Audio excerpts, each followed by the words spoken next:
Bonjour à tous. Donc, je suis Diana Sagor, je viens du Sénégal. Vous demandiez quelle définition on peut donner du droit à la communication. Je crois qu'effectivement c'est un concept qui est un concept un peu flou.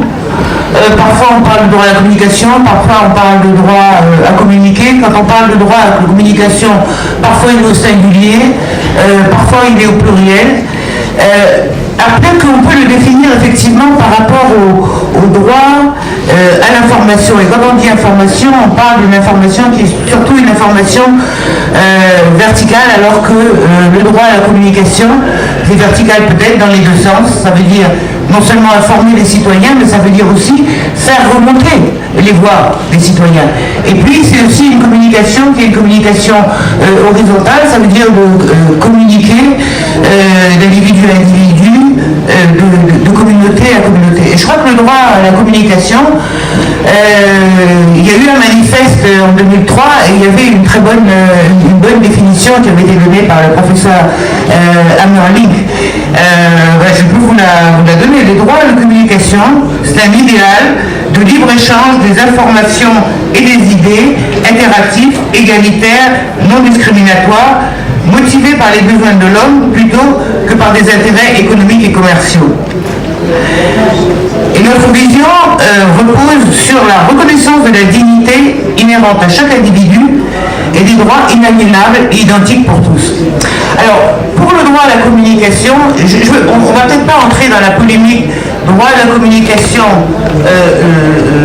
droit à l'information, mais je pense qu'on peut définir le droit à la communication comme un idéal qui n'est pas inscrit dans le droit normatif, mais qui se décline à travers différentes composantes qui, elles, relèvent maintenant du droit normatif. Et ces composantes, c'est le droit à la liberté d'expression, à la liberté de presse, à l'accès à l'information et à l'existence de médias libres, indépendants, pluralistes et divers.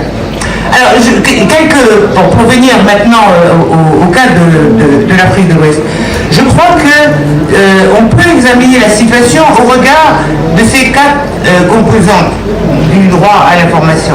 Et je crois que depuis 20 ans, 25 ans, les avancées, elles ont été considérables.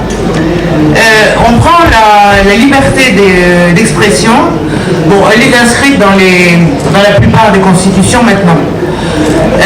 La liberté de presse, la dépénalisation des délits de presse, elle est maintenant reconnue dans 5 des 15 pays de l'Afrique de l'Ouest depuis quelques années. Ça veut dire un tiers des pays ont dépénalisé les délits de presse. Donc, on a dit, il y a eu un bourgeonnement à partir des années 91, on appelait ça le printemps des médias africains. En 85, il y avait 10 médias audiovisuels privés. En 2013, il y a plus de 2000 radios et plus de 300 télévisions. Certains pays ont plus de 150 radios. En Côte d'Ivoire, par exemple, il y a 187 radios, dont 150 radios dites de proximité et sans but lucratif. Et ce mouvement, il continue. Si on prend l'exemple du Ghana, en 2005, au Ghana, il y avait 140 radios autorisées. En 2012, il y en avait 286, le double. Et en 2013, en un an, 339 nouvelles allocations. La presse écrite, c'est un petit peu la même chose. Il y a non seulement il y a un foisonnement avec parfois des dizaines de titres dans un pays, mais le mouvement il ne désempare pas. En Côte d'Ivoire par exemple, le taux d'accroissement du nombre des journaux entre 2001 et maintenant, c'est 20%. Et puis bon, il y a maintenant de plus en plus le développement des médias en ligne, alors que ce soit des médias traditionnels qui ont un site web, qui sont accessibles à travers Internet, ou bien que ce soit des médias purement en ligne. Sur la régulation, il y a eu des reculs. Il y a eu des reculs entre les années 91 et le début des années 2000. aujourd'hui, à nouveau, on est dans un processus d'établir des organes de régulation qui sont des organes de régulation plus indépendants. Ceci est lié au fait que la fin de la décennie 90 a été marquée par une sorte de seconde vague démocratique. Ça veut dire qu'il y a un certain nombre de conflits qui ont pris fin en Sierra Leone, au Libéria, en Côte d'Ivoire. Et puis, il y a des régimes qui étaient des régimes autocratiques comme en Guinée, qui sont des rappeurs, particulièrement les rappeurs.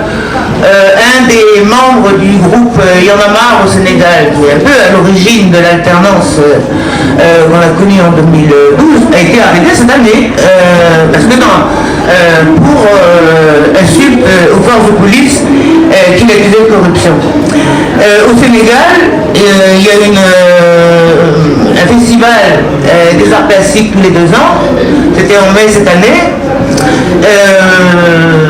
L'exposition de photos consacrée à la répression de l'homosexualité et à l'homosexualité a été saccagée. Et ça, c'est une autre caractéristique de violation de la liberté d'expression. C'est autant les forces de l'ordre que des forces des milices privées que des militants anti-droits de l'homme exaltés. Une minute. Ben alors, j'y arrive là. Bon, donc on peut prendre comme ça dans les différents domaines le développement des médias pluralistes, les limites qui révèlent un peu justement l'étroitesse encore des droits à la communication. Je pense qu'il y a pourtant des victoires, et ça ces victoires peut-être qu'elles sont un petit peu uniques en Afrique de l'Ouest. C'est pas des victoires dans le droit, un droit à l'information, c'est des victoires dans l'exercice même du droit à communiquer. Et je crois que les médias, et particulièrement les médias communautaires, qui sont des médias qui en principe sont appropriés par les communautés, ont joué un rôle essentiel. Et on a des dizaines d'exemples au Sénégal dans la réponse à ce qui sont les enjeux aujourd'hui de la démocratie. La question de la gouvernance, la question de la souveraineté nationale. Vous savez que le Sahel est un enjeu considérable, énergétique, sécuritaire, économique, et qu'il est le terrain de jeu où les terres s'accaparent, où les mines sont l'objet d'une compétition entre différents intérêts des pays émergents, des pays développés. Les radios communautaires sont parvenus, on pourra revenir